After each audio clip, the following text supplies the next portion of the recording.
Hello. I'm coming back after my very short break. I just realized I had coffee, so I'm probably gonna just drink a bit of that so I can help wake myself up. Uh, this is the what? This is the second part of the real fourth door, which is now the fifth door, which is like the real tale of the fourth door, which was a lie between Michael and Giselle, who's not the white-haired girl, but instead uh, the maid. Several days had passed since the package arrived. The end of my third week living in the mansion was drawing near. Michael wasn't getting any friendlier either. He continued to either snub or bluntly dismiss me whenever we crossed paths. I didn't understand why he acted that way around me, but there was little point in asking when he seemed to think there was little point in talking to me at all. Although at first I had been sure that there was some way to get to him warmed up to me. The more time I spent in this mansion, the more willpower began to feel like like it was at its breaking point. I could tell myself to stay positive until I was blue in the face, but it would only work for so long. The one pretty place in this whole house. I'm glad he hasn't covered it up.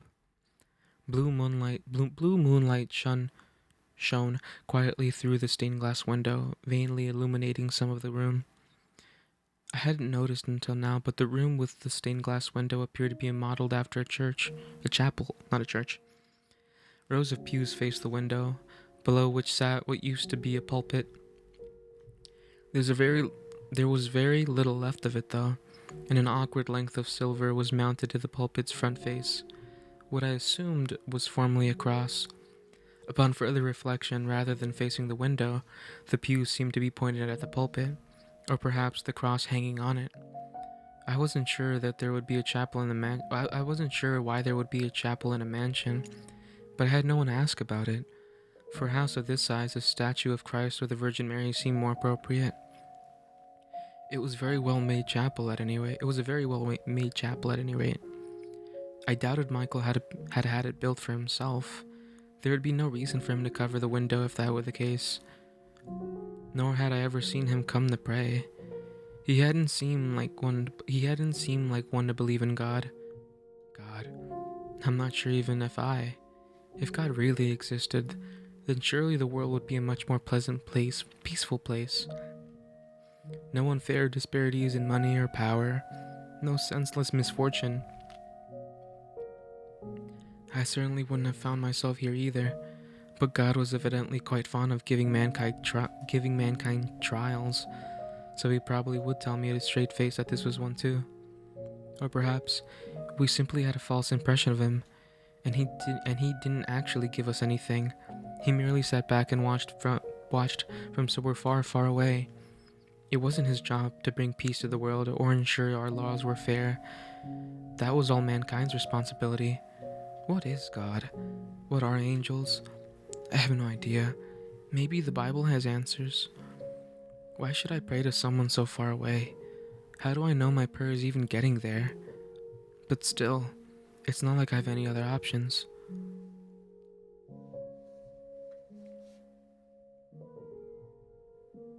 What's this? Don't worry. It'll all work out, I promise. I already know where I'm going to work. It's a really prominent noble house, way out of reach of some small-time merchant like us. You never know, this could be my big break. No, I'm just kidding. Don't look so worried. I'll be just fine, honestly. I'll make enough money for us to get back onto our feet. Oh, for goodness sake, I can handle it. Leave everything to me. You just wait. I'll make our family into something you could be proud of. I'll be fine. Yeah, say bye to Mom for me. I probably won't be home for a while. What, you're afraid I'm gonna make some careless mistake? I'm not that much of an airhead. I can be a refined and elegant young lady. Those nobles won't even know what to believe anymore. If you don't believe me, how about I give you a little taste? How are you doing this fine morning, master? Your morning beverage is ready, prepared with the utmost care. See, how about that? Not bad, huh? What, you really think it sounded forced? I was the daughter of a merchant who ran a shop on the capital's main street. My father had passed away in a plague, so it was just me and my mother and my older sisters. It would only It would be a lie to say the business was doing well. We struggled to squeak by day after taxes, but we couldn't just abandon the shop and leave the capital either. So we tried to make the best of what we were able to make in between the three of us. Then my sister fell in love with a moderately well-off aristocrat. Both my mom and I were supportive of her and her desire to marry, but their union almost fell apart because she was not suitable for him. Merchants were hardly the lowest class. What we lacked instead was wealth. We needed another source of money beyond what the shop was taking in. If only we had money, my sister could get married. If only we had money, my mom wouldn't have to work so hard. If only we had the money. It was then that someone from the distinguished Bolognier estate approached me. He said that they were in need of Abigails and would love to have me. He said that if I agreed to work for them, the Bolognier estate would take care of my family. Generally speaking, noble houses took Abigails from other lower-ranked noble houses. It was unthinkable for someone of my status to receive such an offer. So I took it as a once-in-a-lifetime chance and accepted the offer.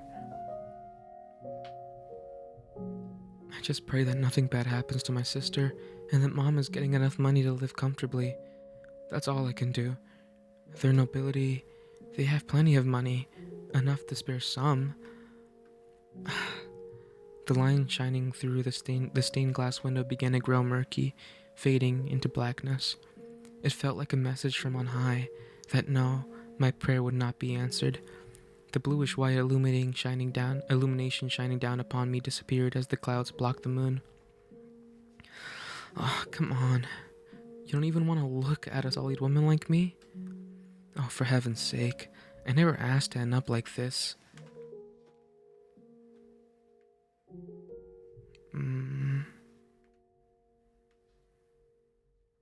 I think this is Michael. I feel like the little framing on the bottom changes when it swaps between both of them. Like it'll be either blue or pink. Their nobility. They have plenty of money, enough to spare some. Oh, come on. You don't even want to look at a sullied woman like me? Oh, for heaven's sake. I never asked to end up like this. Giselle was sitting on one of the pews in the room with a stained glass window. Just looking at her, you might have thought she was offering a prayer. But the words coming from her mouth were anything but prayerful. They were filled with resentment. They have plenty of money. A sullied woman. And then I never asked to end up like this. So this is what's beneath that facade. Most likely money's what she's after. All I need to do now is confirm my suspicion with them.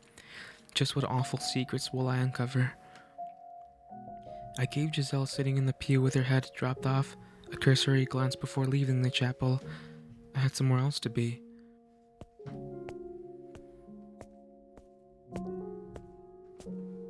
The bitterly cold outside air felt like dozens of needles flowing into my lungs. It'd been so long since I stepped outside beyond the mansion's walls. A thick mist canopied the night sky, blocking out the moonlight. Naturally, the heaven did not rejoice at my leaving the house. It'd been 10 years since I'd seen the mansion from the outside, and it hadn't changed one bit. A gloomy scar upon the earth shrouded in darkness. Hardly the kind of place someone would enthusiastically approach. Nevertheless, it was better than that house.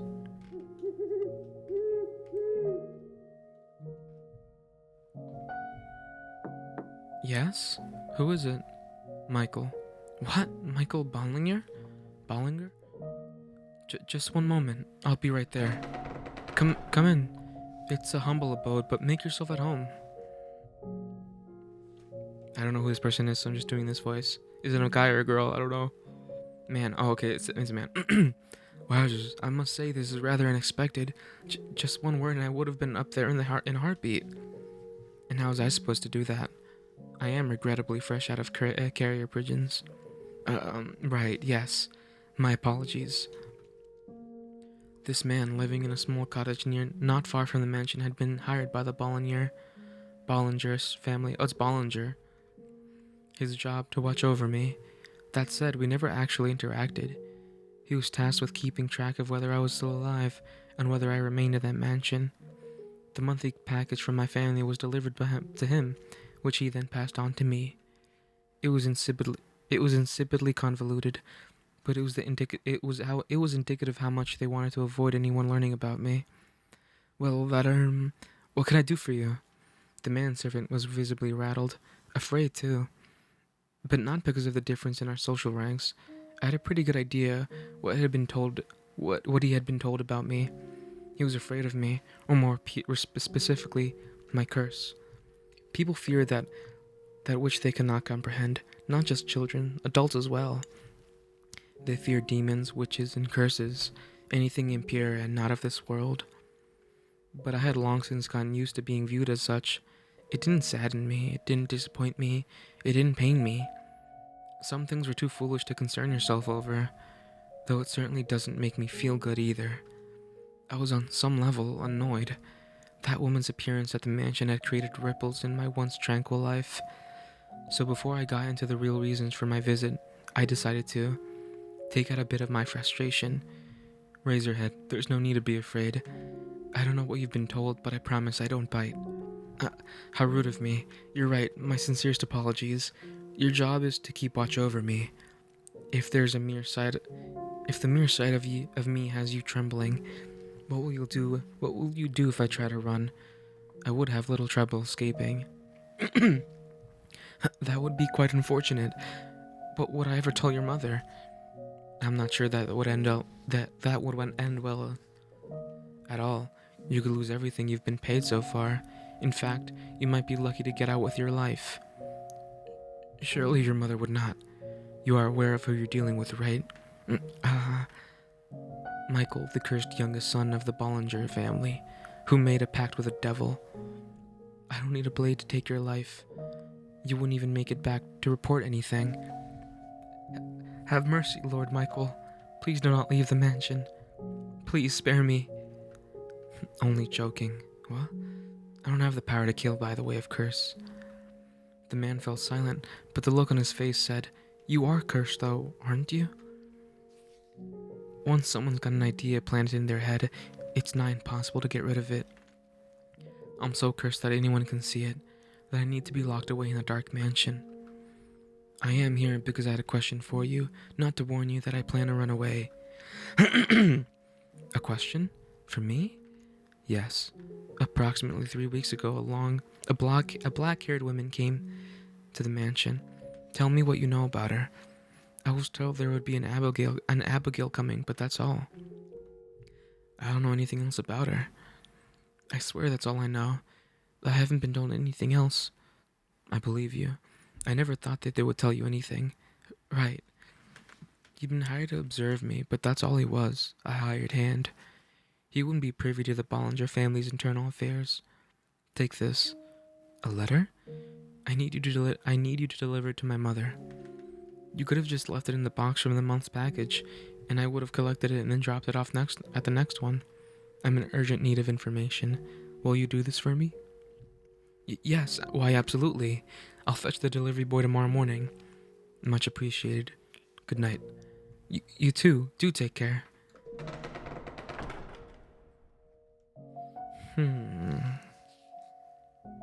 I forgot how the story goes. Lord Michael? Yes? Is it true that you don't have... Would you like me to sew your mouth shut so you can never open it again? No, not at all. My sincerest apologies, Lord Michael. That was horribly disrespectful. Good night. Cursed I certainly am.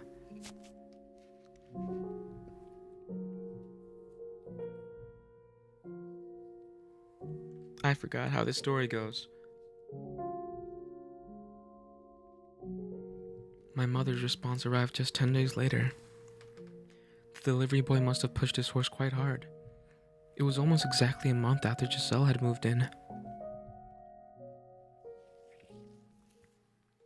Are you going to be able to read the letter now, or is it going to be later? And shortly thereafter, on a bone-chilling night, everything came crashing down. The rift between us grew deeper, and the wall between us impossibly high. When I lay bare the scars of her inner chest, and mercilessly plunged my knife into them. See? Now it's pink. So I take it this is Giselle. How did we get to this point? I hate everything. My spirits were getting darker and darker, like they were slowly sinking into deep morass. Into a deep morass? Morass? I don't think I've ever heard that word. It was a morass. Morass. I had been at the mansion for a month, and every day since felt twice as long as it should have. I had been optimistic at first. I'd even had a little bit of hope that me and Michael could get along together, but it hadn't taken long for that hope to be shattered, and that cheer locked away inside me. We lived in the same house, but we never spoke anymore. On a few occasions we did cross paths. He just gave me a cold glare and nothing more. Scorn and suspicion in his eyes. Whenever he looked at me like that, it felt as though my throat was being constricted, like I was deep underwater and running out of air. Like my very presence in the world was a crime. I never could have imagined just how agonizing constant rejection was. I started despising others, despising myself, despising the world, convinced that there was no one who could set me free. I considered running away from everything, rather than living like this another day. But I would not have but I would have done so long ago if that were actually an option. If they had found out I had fled, that I had acted outside their wishes, my mom and sister would pay. I had succeeded in allowing my sister to get married and my mom to live comfortably. I had given them happiness. I couldn't take that away from them. Not after what I had to go through to do it. No, cut that out. Getting way too depressing, Giselle. Pull yourself together. That's not who you are. Be positive. Negativity didn't only come from my interactions with Michael either. No, there seemed to be some kind of terrible presence within the mansion that twisted people's hearts. The mansion was, in fact, a bit of a local legend, which I had been informed about before being sent here. People claimed it was cursed, that an evil witch had lived in it for many, many years. Michael joked that he was the witch, but I didn't believe him. I'm not usually one to believe in magic or curses at all, but being here so long, I can't help but wonder. Anyway, things can't go on like this. If I was to remain in this house, the situation needed to improve a lot. I was going to lose my mind if things kept going up as they were. I was already ready to give up once, but I'm going to try closing the distance between us again. If I can get him to open up even the tiniest bit, then maybe that would make living a little easier. I wasn't going to try to make us best friends or anything, just repair a relationship enough that being around each other wasn't torturous. I've got my work cut out for me. How do I even begin that conversation? Heck, what is that conversation even going to be about? Maybe I should just hold off to do it another day. No, I've made up my mind to do this, so I should get to it quickly. The longer I wait, the worse things are gonna get, and eventually there won't be any fixing at it. There won't be any fixing anything. We need to talk. We need to be in the same room for more than 10 seconds, and we need to get to know each other. He needs to know that he's not the reason I have something to hide. Okay, let's do this. I made my way to Michael's chambers. My stride was slow and ponderous, but at the very least, I did my best to keep some semblance of a smile on my face. This is the one time where I'd really like to have someone give me a little nudge. Breathe in, breathe out. Okay. Pardon, Master? There's something I'd like to talk to you about. Master? I guess he's not here. The door wasn't locked, as was the rest of the house. His room was shrouded in darkness. The only light came from the candle in my hand. Master, are you there? Master? I guess I missed him. It's probably best if I don't stick around for long. He's already got less than a stellar impression of me. I don't imagine what'll happen if he thinks I'm snooping through his room. Yeah, I should get out of here. I spun around on my heels, taking a step toward the door, when I caught sight of an object draped in a black sheet. I knew I had to get out of there as quickly as possible, but I was intrigued by that object. Something he kept hidden in the room I was forbidden to enter. Maybe it was a clue to discovering Michael's secrets. I reached my hand down toward the object, knowing good and well I shouldn't. Was it because I wanted to learn more about him? Was it because I wanted to tear down the veil he hid behind? Or was it the whisper of the witch?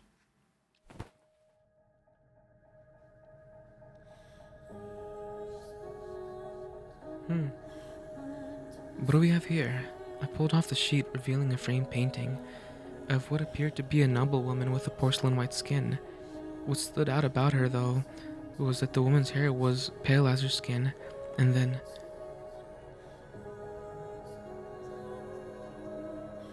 what? I noticed something else. Wide gashes ravaged the canvas, damaging her face beyond repair. What the? I imagine it had once been a painting of a beautiful woman, but there was hardly a trace of that left. The only feeling that it inspired anymore was a deep chill. The damage was not accidental; it was deliberate, angry, and the contempt emanating from within the frame was stifling. Thick, suffocating blackness seeped into me. Why would anyone? She was surely a most beautiful woman, angelic even. A storm of questions assaulted me.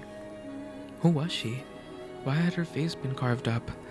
Why had the painting been covered up? What happened? Who could have? There's only one person who could have done this. Michael. Why on earth? You saw it, didn't you? You saw the painting, didn't you? Ah, you entered my room without permission, and you saw the painting, didn't you? I am angelic, you say? There's nothing angelic about that damned woman. I scrambled to make some excuse, but nothing would come out of my mouth. All I could do was tremble. Whoa. He looks like a vampire here. Why did you enter my chambers? Michael, what are you looking for? Answer me. My mouth wouldn't move properly. I couldn't make my voice come out. It was like I wasn't even in my own body anymore. The wisp of the air that was drawn into my lungs were expelled as hoarse gasps. My breath was shallow and rapid. I was inhaling, but I wasn't getting any air. I was terrified. Terrified. Terrified. Of his voice, of his eyes, of his feelings, of the knife he was holding up to me. Of the terrible past I was chained to. The man's voice, the man's very flesh, terrified me. What are you trying to find, and what were you planning to do with it? Answer me. Another thing you refuse to tell me, then. I'm trying. Nothing's coming out of my mouth, though. Everything's so bright, and I can't catch my breath. I can't breathe. That's fine, though. You won't have to tell me. I have a pretty good idea. An idea? What do you mean? Money's what brought you to the Bollinger estate, and that's what brought you to me, too. There are countless people who would love to see that house fall, and a noble family fears nothing more than disrepute. You were, I presume, approached by someone scheming the Bollingers' downfall? No. And it just so happens that the Bollingers have a very unfortunate secret, one they are quite desperate to keep under wraps. Me. Someone suspected I might still be alive, so they sent you to dig up information about me. My very existence threatens to tear down that house. The cursed youngest son of the Bollinger family, Michael, who made the pact with the devil, who is supposed to be dead, but is very much alive. You sweet-talked your way into that house, into the information about me and my personal situation, and you meant to trade that information for money. I bet whoever it was put quite the handsome price on it too. Or maybe the one plotting to ruin the Ballinger family is you. No, that's not true. Then enlighten me.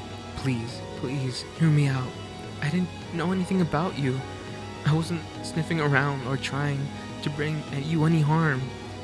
Then tell me, if that's not the reason you wormed your way into the Bollinger estate, and that's not what you're doing here, then tell me what it is.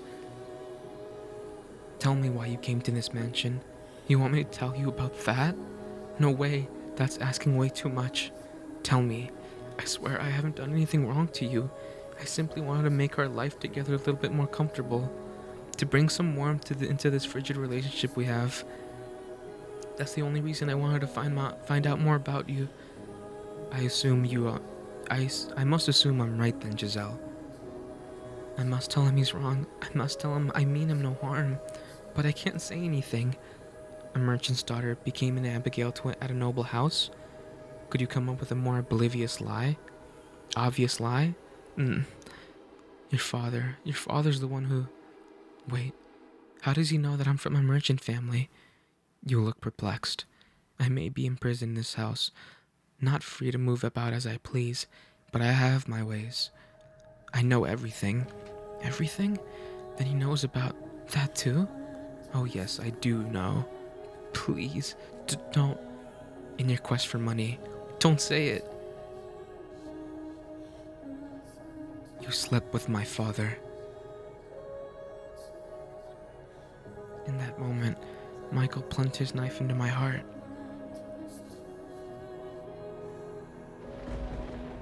He carved through my chest with those words, causing me to completely lose control of myself. In a panic frenzy, probably screaming all the way, I knocked the man aside and ran and ran and ran. I could hear a clap of thunder in the distance. Oh, how I wish the bolt of lightning would come crashing down upon me. Maybe if God burned my tainted flesh with divine thunderbolt, it would get rid of some of the filth. But the jagged streak of light cascading across the dark clouds did not strike me, only creating restless grumbles in the sky.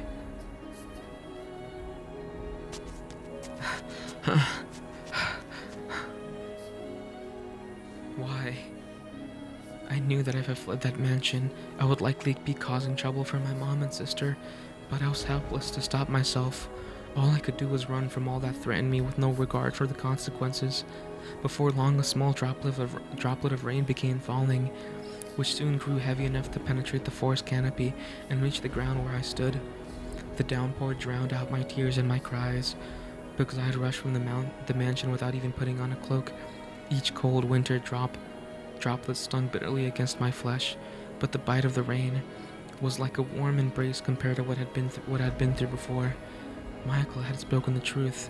As much as I wanted to deny it, to avert my eyes, reality was forever engraved in this body. No, I don't want to think about it. But I had no say in the matter. Get out of my head.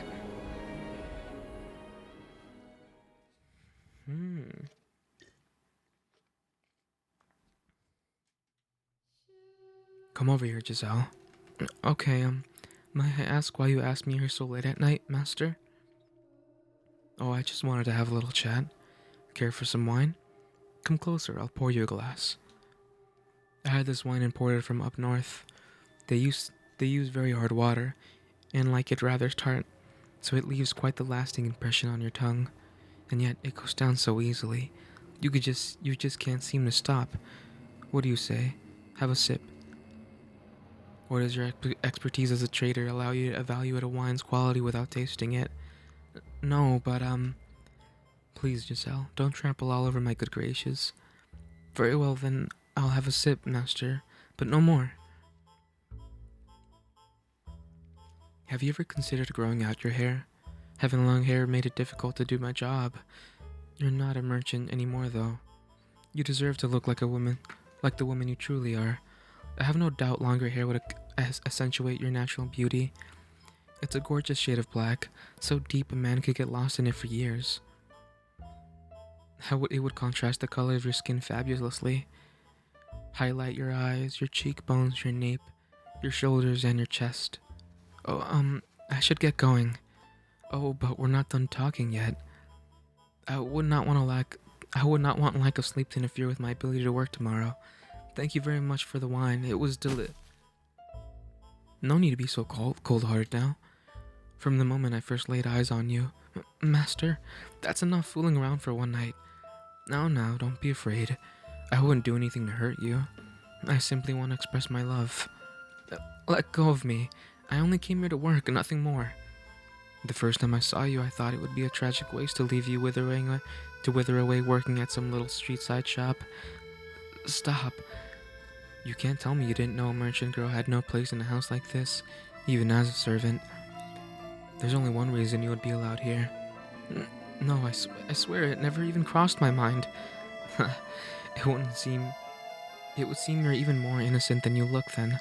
But you figured it all out by now, haven't you? No, let go of me. Stop this. Keep your voice down. Do not shout, Giselle.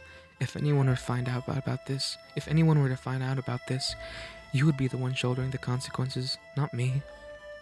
But you're a maid, and I'm the master of this house. Whose word do you think holds more weight?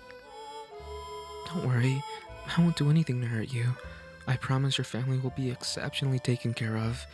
Your mother will have a comfortable life you always wanted for her. But you know what will happen. If you raise a fuss and make a fool of yourself, not only will your family not get any of our money, and not only will your sister not get to marry, you'll all spend the rest of your lives on the street. How could you be so cruel?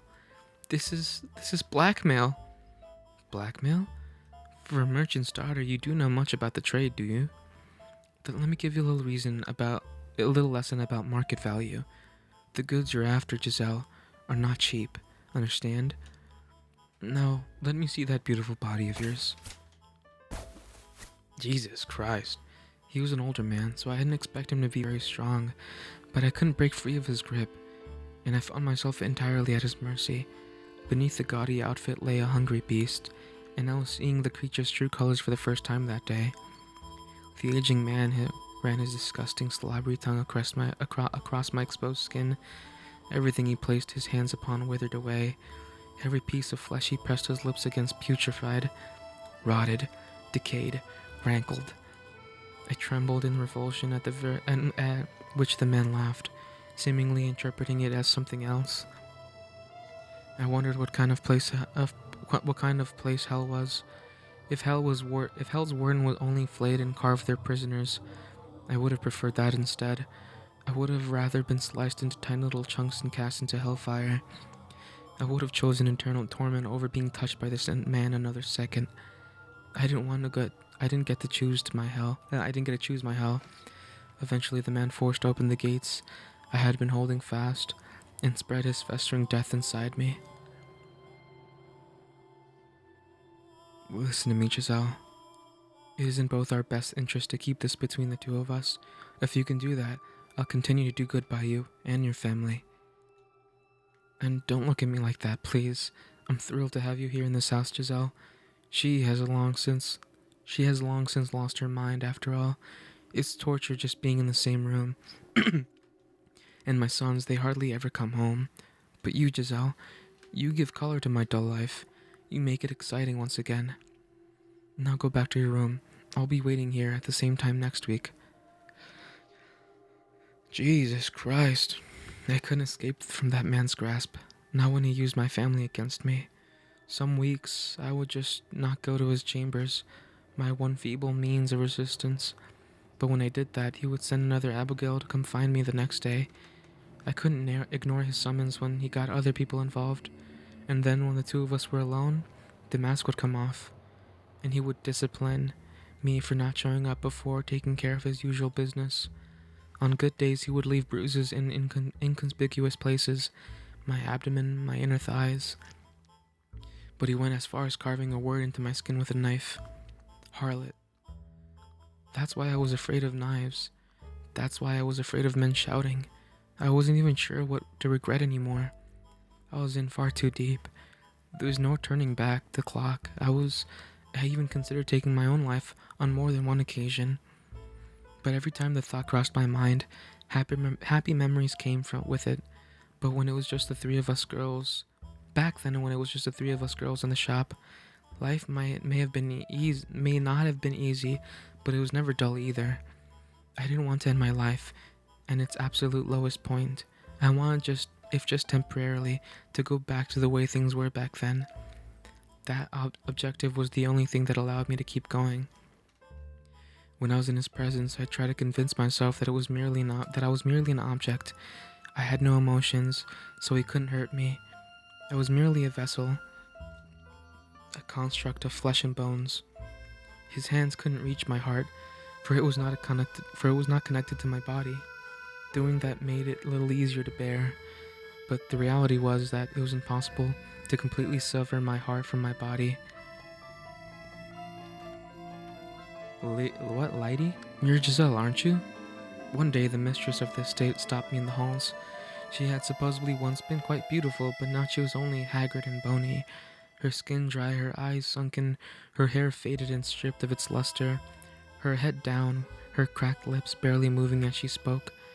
Age didn't appear to be the only thing working its merciless magic on her either. There seemed to be something eating away at her from the inside too. Something that could burst at the slightest touch. Yes, I am Giselle. Is there something I could do for you? The mistress rarely ever left her chambers. I had been told that even ever since I had been told it had been years since she even attended family supper. So what would bring her to come looking for someone like me? You. What? I wasn't sure I wanted to know the answer. You're having relations with my husband, aren't you? You are, aren't you? Madam? Uh, you wretched creature. She was telling me the truth. One of my trusty maids caught a glimpse of you through a crack in the door. She saw you with him, you filthy rat. You seduced my husband. You devil, you conniving witch. You don't get it, do you? You don't realize how grievous your sin is, do you? Anyone, restrain this girl. She's a demon, a devil. Tie her up and hand her over to the clergy. No, that won't be enough. A witch. You'll have to burn her bones, scatter the ashes, or she'll just come back to life. Yes, execute her. Kill this woman. Burn the witch. Seize the piece she's stolen from me. Cursed. It's cursed. This house is cursed. Not only has it taken away my daughter, now it's trying to take away my husband. Oh God, please shine thy cleansing light upon this house. I knew it would be a waste of breath trying to talk to her. She was not of sound mind. There was madness in her eyes. I didn't even have to make a fuss about it. It all happened on its own. If there was no way around it, then I should have just done it myself after the first time. I didn't have the energy to argue with her, or to cry, or to shout. Before long, a crowd began to form around me and the sobbing mistress, and in it stood him. I assumed he would just stand back and watch. But much to my surprise, he stepped in, with an embarrassed look on his face, to try to settle his wife down and convince her not to have me executed. Maybe he did have a heart after all. Or maybe he just wanted a safe face. Regardless, instead of being burned at the stake, it was decided that it would be sent away to some remote forest. One of the previous Bollinger family heads had purchased a mansion there long ago, but had been left abandoned because of the stories people told about it. They said a cursed witch dwelled in that house. She had returned to life after being executed, and now skulked about in the darkness. It was the perfect place to banish a sinner, and so, accused of adultery, I was in the carriage on my way out of the capital the next day. I hope my mom and sisters are alright. The two of them will believe in me, even if no one else does. The wooden wheels turned, carrying me away to that cursed mansion. Just a silent coachman and a single, sullied passenger. Looking out through the window, I could see the city wall slowly fading in the distance behind us. I doubted I would ever set foot in this land again, ever cross the Grand Point again. It was a saddening reality, but at the time, I felt a surge of relief. I'd finally escaped from that house. I had finally escaped from that man. The sense of freedom slightly lessened the weight of everything else I was feeling. And a good while after we left the capital, the coachman handed me a letter.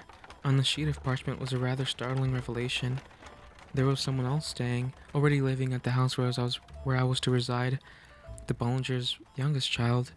But the letter didn't say why he had been sent to the cursed mansion, only that he was there. Beyond that, the letter only made a single request, that I look after him and not ask any questions. So I'm not just being sent off to the middle of nowhere. I still have work to do. If I look after whoever's at the mansion, then they'll do the same for my family? I won't have much say in the matter either way, I suppose. The carriage rattled and it shook as it traversed the stony path and bouncing around inside it. I resolved to take back my life, the peace I had once known, the cheerfulness I had lost, and to do so I would forget, lock away the memories, bury every terrible thing that happened to me, cast aside those memories and find my smile once more.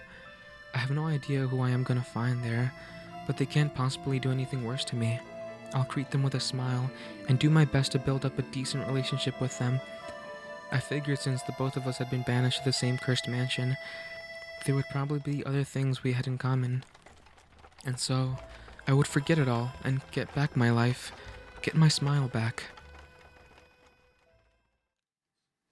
And that was everything that led up to me arriving at that mansion.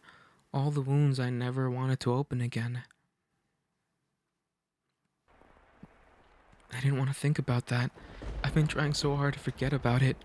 I wanted to forget about all of it. So why? Why did you have to make me remember? All I did was believe. Believe that we could make things work. Why? How could you? God, I can't take it anymore. Once the memories had broken free, they all floated back with perfect clarity. Exactly how he ran his hands across me. Exactly where he hit me, where he cut me.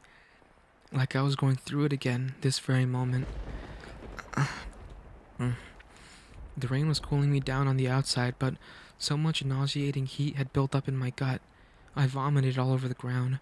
I threw up and I threw up and I threw up until there was nothing left but bile. And when I had nothing left to expel, the strength evacuated from my knees and I collapsed. I didn't know if there was. I didn't know if everything was blurry because of the rain or because my eyes had decided they were done looking at anything. The whole world twisted before me. Michael's no different. My attempts to get close to him, to always keep a smile on, it was all a waste. The look in his eyes were terrifying. It was terrifying, like he didn't believe in anything at all. So he probably wouldn't have believed me if I told him the truth. If he's convinced I have an ulterior motive, there's probably no changing his mind. Such a cold rain. If I lie down here and go to sleep, I wonder if all the warmth will eventually drain from my body, and then I'll decompose and become part of the earth. You know, that might actually be nice. I'd like that. I always thought I didn't want to die, that I wanted to go back to the way that things were. But who cares anymore? I did my best, after all, and that still got me nowhere. Cheerful Giselle, was all just a farce, and when I'm dead, all my worries for my mom and sister will fade away with me. Oh God, I doubt that you have a place for me on high. I am, after all, an unclean woman, and have given up on living altogether. But even if I can't go into heaven, that's okay. I just want release. The rain pitter-pattered down through the leaves overhead, chilling my skin. The cold spread through my flesh and into my bones, my heart and my lungs and stomach freezing me like a block of ice. My consciousness drifted away from me, and the world slipped through my fingers. More than fear, I felt relief. More than fear, I felt relief.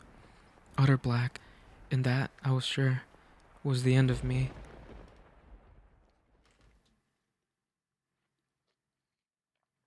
That was crazy dark. Crazy, crazy dark.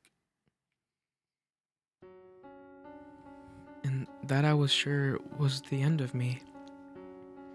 I am, even now, putting her through a harrowing experience, digging up the memories she locked away, the past she wanted to pretend never happened, and laying it all out before her once more. But I must get her back to who she once was, even if it means forcing her to endure this. She must remember everything, because I need to know, why did she become the maid, and what secrets does this house hold? You're Michael. Yes, my name is Michael. I'm not the white-haired girl.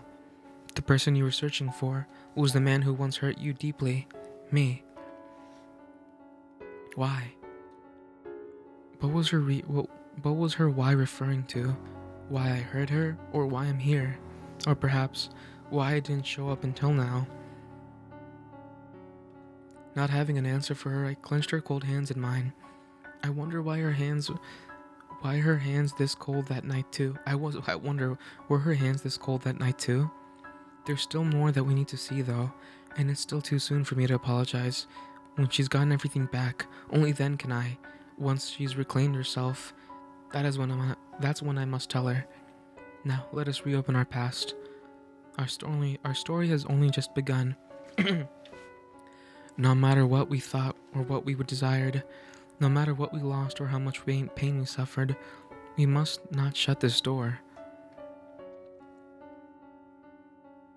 Perfect darkness embraces us once more. I can see nothing, not even the woman beside me, but I should not let go of her hand.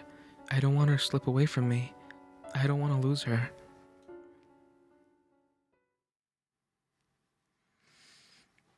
Oof, dark, dark, dark.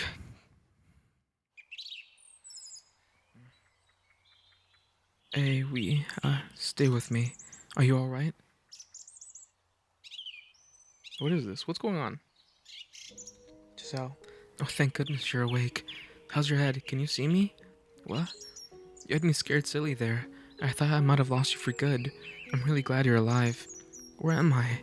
And who is this man? What was I doing? You feeling up for any food? I can whip up some porridge for you right quick. I was in the forest. It was raining. Before that, I was at the mansion. I feel sick, like there's still something in my stomach. No, thank you. I don't want anything. You really should have something. You need to keep your energy up, unless you want to conk out again on that in an hour. Sounds good to me. I'd rather never wake up at all. You're not in the highest spirit either, it seems. All the more reason to get something warm in you. Please, have something. I've got some milk on the fire. I bet you can handle a cup of that. You start losing all hope at once and the cold gets that deep in you, you start losing all hope once the cold gets that deep in you, reaches down into your core.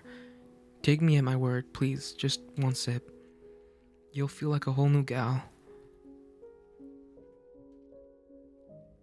A heart-wrenchingly pleasant aroma wafted up with the steam from within the wooden cup.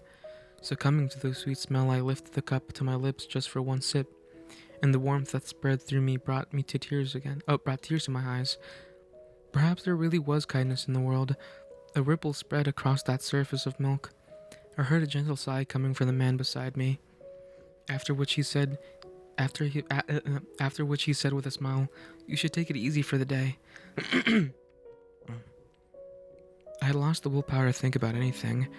I didn't care what happened to me or why I was here, who he was, or even where this was.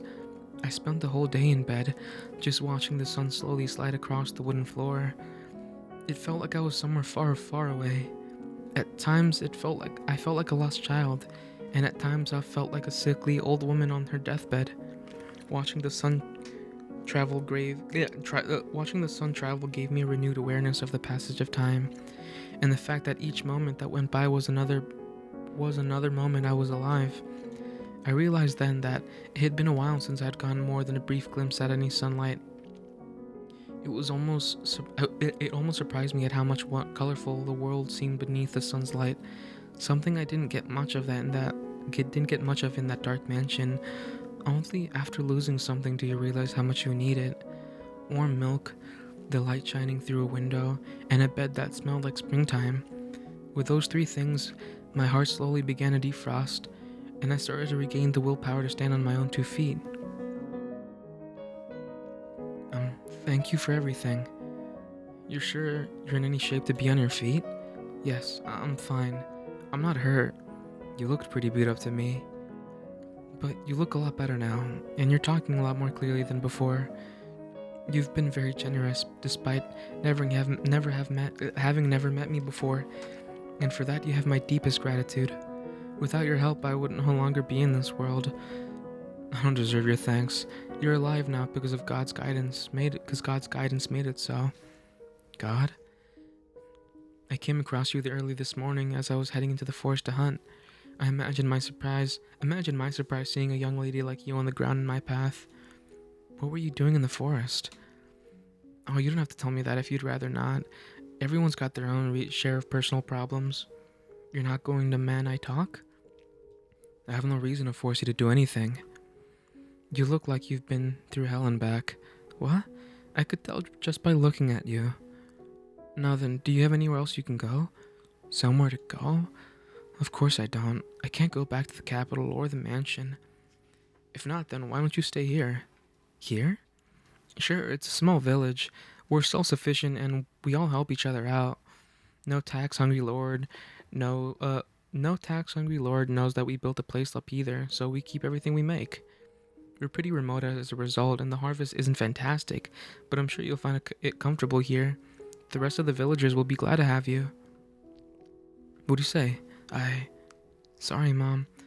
What I'm about to do is gonna make what I'm about to do might make the rest of the family lives more difficult, but I don't want to have to feel any more pain.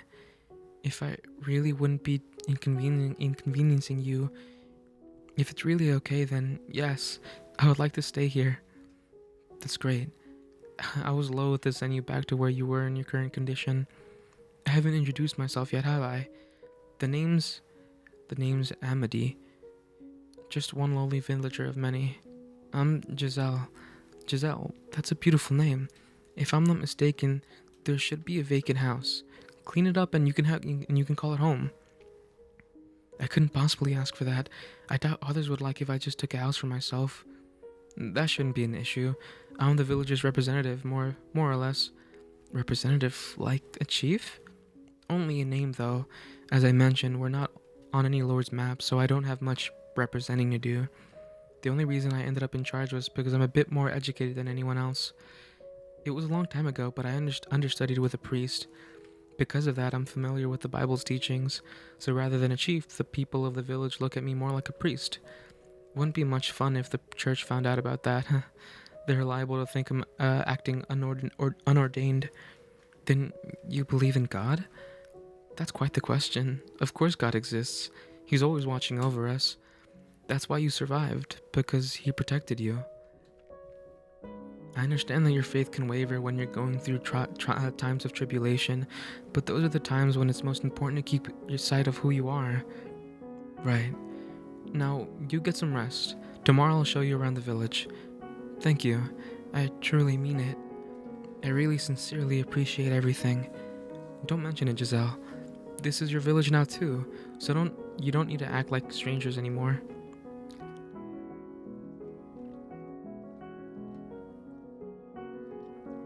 So he's Amity.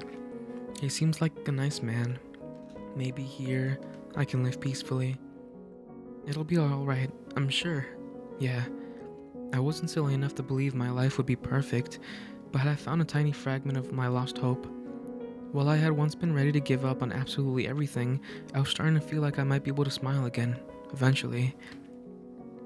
Like I might be able to get back on my feet.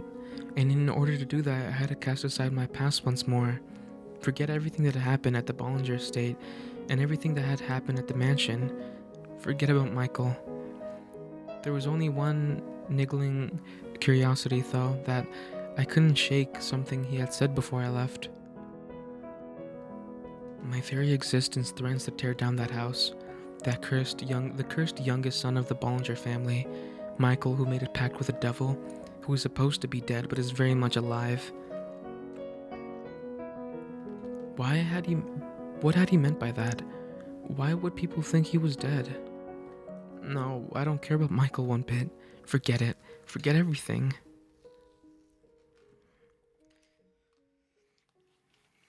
Now we're back to Michael. The house was, as it had always been, wrapped in thick silence. Giselle's shadow, which had been lurking in the halls for about a month, was nowhere to be found. She hadn't come back since the morning, since running off that day. My secret was still safe.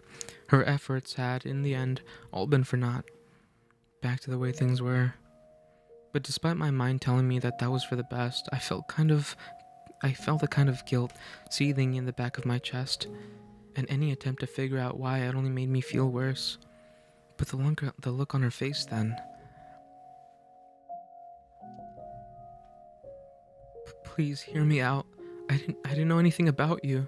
I wasn't sniffing around or trying to bring you any harm in any way.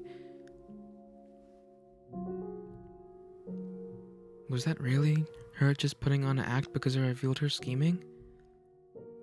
She was screaming though, and she looked genuinely terrified when she knocked my hand away. I'm not falling for anything. I feel like I know what that frenzied panic. Something doesn't add up. Be quiet. Silence, please. My head was pounding beyond belief. I couldn't stand anything. This world, the creature I was, the witches whispering, the archangel looking down upon me seemed to be cackling from somewhere far out of reach. So far, so for whatever it was worth, to escape from his gaze. I once again drew the drapes over the stained glass window. Symbolism? Symbolism? Okay. And that's also been about an hour. So I'm going to save it.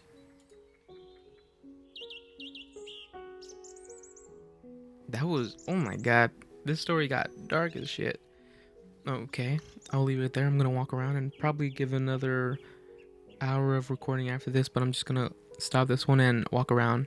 I see you in the next one. Bye bye.